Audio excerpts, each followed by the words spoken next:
ન પીવે અને મગજના પ્રોબ્લેમ થાય, શરીરના બધા પ્રોબ્લેમ થાય અને હેરાન થાય. ત્યાર પછી આપણું લીવર 25 થી 30 આઈટમ બનાવે છે. અને લીવર ઘણા હમણાં વાત કરી કે ભાઈનું લીવર બગડી ગયું. લીવર બગડ્યું એની જિંદગી પૂરી થઈ. કારણ કે લીવર જે એ શરીરના બધા અંગોનું કામ કરે છે. આંખમાં ચીપડા પીડા લીવર બનાવે, તમારું પરસેવો એ લીવર બનાવે, આપણા કોઈ પણ જગ્યાએ વાગ્યું તો એ જે ચામડી પાછી નવીથી આવે એ લીવર બનાવે. આ બધું કામ લીવર કરે છે.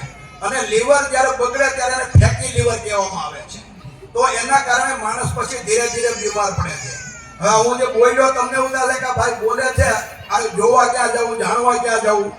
તો અમારી દિવસની અંદર 3 લિંક આવે છે. સવારે 6 વાગ્યાથી 7 વાગ્યા સુધી, બપોરે 3 વાગ્યાથી 4:15 વાગ્યા સુધી, અને રાત્રે રોજ 9 વાગ્યાથી 8:30 વાગ્યાથી 9:45 વાગ્યા સુધી. આ લિંકની અંદર એક દિવસ કિડની ઉપર હોય, એક દિવસ ડાયાબિટીસ ઉપર હોય, એક દિવસ અલગ અલગ બધી વસ્તુ હોય છે.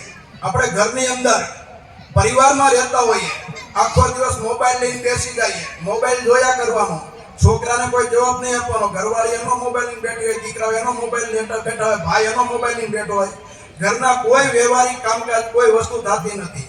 પછી ધીરે ધીરે તમારો છોકરો તમને એક બે વાર કે પપ્પા પપ્પા પપ્પા કાંઈ સાંભળે નહીં, કારણ કે નોકરી ધંધેથી આવ્યા હોય, કંટાળી ગયા હોય, એટલે છોકરાને ફટ થપ્પડ મારતે બેજા થવાનો. છોકરો તમને 2-3 વખત બોલાવે, તમે એને જવાબ આપો ને, પછી છોકરો જે એવી વસ્તુ છે કે બીજે વયો જાય વાતું ચીતું કરવા, અને ધીરે ધીરે મા બાપથી અલગ થઈ જતો હોય છે. તો સમયની અંદર રાત્રે જે આપણો સમય છે 9 થી 11 નો સમય, એની અંદર થોડોક સમય પરિવારની સાથે બેસો.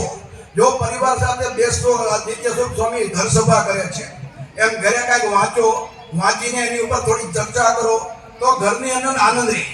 સવારમાં ઉઠી ભગવાને બહેનો માટે તો બહુ સરસ વસ્તુ આપે, મને બહુ ગમે છે એ વસ્તુ, કે ભગવાનને એવું શિક્ષાપત્ર લખ્યું છે કે પુરુષ રોગી હોય, દરિદ્ર હોય, નપુંસક હોય તો પણ એને ભગવાનની પેઠે સેવવું. હવે જે પતિને નામથી બોલાવતી હોય, જે પતિને પોતાની થાળીમાં જમાડતી હોય, જે પતિની સાથે અણધાર્યા વ્યવહારો હાલતા હોય, બોલવાની અંદર તોછડાઈ હાલતી હોય, તો તમે એના પુરુષ ભગવાન કેવી રીતે માની શકો? અને ભગવાને એવું કીધું છે કે તમારે તમારા પતિને પરમેશ્વર તરીકે માનો. જો પત્ની પોતાના પુરુષને રોજ પગે લાગતા શીખશે તો એના છોકરાઓ એના મા બાપને પગે લાગતા શીખશે. એ જો છોકરાઓ મા બાપને પગે લાગતા શીખશે તો ધીરે ધીરે સંસ્કાર વધશે, મંદિરોની અંદર આવશે, સંતોને પગે લાગશે અને ભગવાનને પગે લાગશે, કાંઈક શીખશે. હું આટલું બધું ભાષણ કર્યું, તમને એવું લાગશે કે ભાઈ આવું ક્યાંથી બોલે. મારી ઓળખાણ આપી દઉં. મારે સ્વામિનારાયણ મંદિર જેતપુર, રાજસ્થાન.